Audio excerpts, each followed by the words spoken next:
direction, and as our president said that it's a value to have different views in one place, and he said he's been dying for this.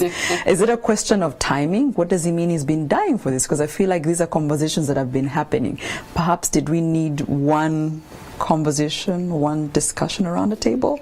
Yes, and I think we have not been able to have it. The last one he mentioned was the Constitution Commission that made the Constitution early in the late in the 80s. Yes.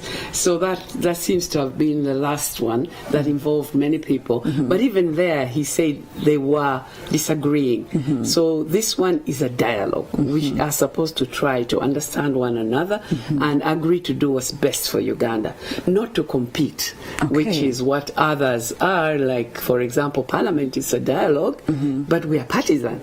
So I have to toe the party line, whether I represent here and I represent there. Exactly. So ideally the dialogue is supposed to represent Uganda? Yes, we are doing what is best for Uganda to ensure mostly peace. We really want to see peace. We have seen the chaos in Somalia, we have seen South Sudan, Kenya almost deteriorated before the handshake, the dialogue happened.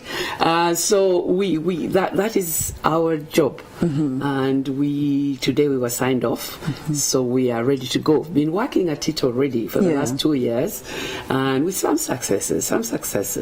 But now we've been signed off, and so the dialogue will be launched in March.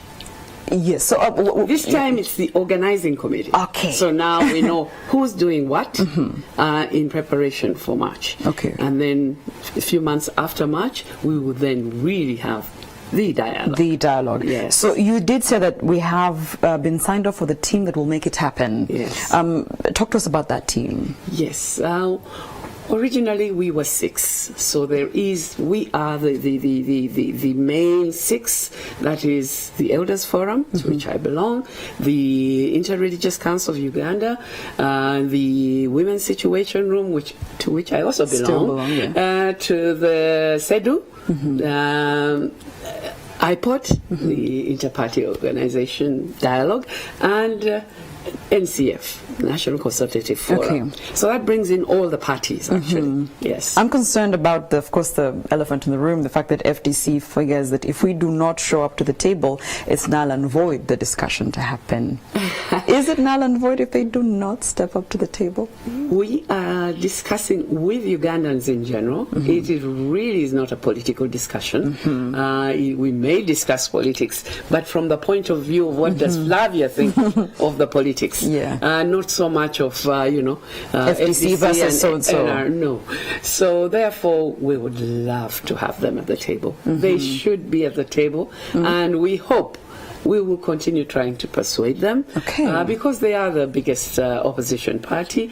They certainly have a lot of ideas that could and they have been harnessed part of the political journey for some time now. For so long. So we will continue working to make sure they are at the table, and I think they will come to the table. Okay, so are you saying there's a seat at the table for FDC, but with or without them, the conversation will go on, because it's not about them? It's not about them. But it is in IPOD, for example, that is their organization, and the Secretary General there would speak for all the parties in Parliament, and he's with us.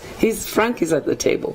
Yes, so he's speaking for his members, including FDC, although they did not attend IPOD either. Yes. Here and there, I'm telling you. From the Elders Forum, Maggie Kigozi. So you said the next time we're hearing this is March 2019? No, you'll be hearing us all the time. Because we're continuing to talk to Ugandans to find out their views so that we can prepare documents that will go into the dialogue. Fantastic. Definitely a story to follow up, a conversation, as Dr. Maggie Kigozi has said, is not about one individual, one party, it's about Uganda.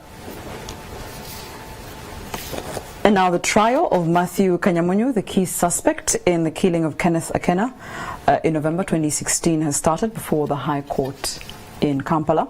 Kanyamunyu, his brother Joseph Kanyamunyu, and Cynthia Munangwari are facing charges related to the incident which happened here in Kampala. The three appeared alongside other 50 capital offenders in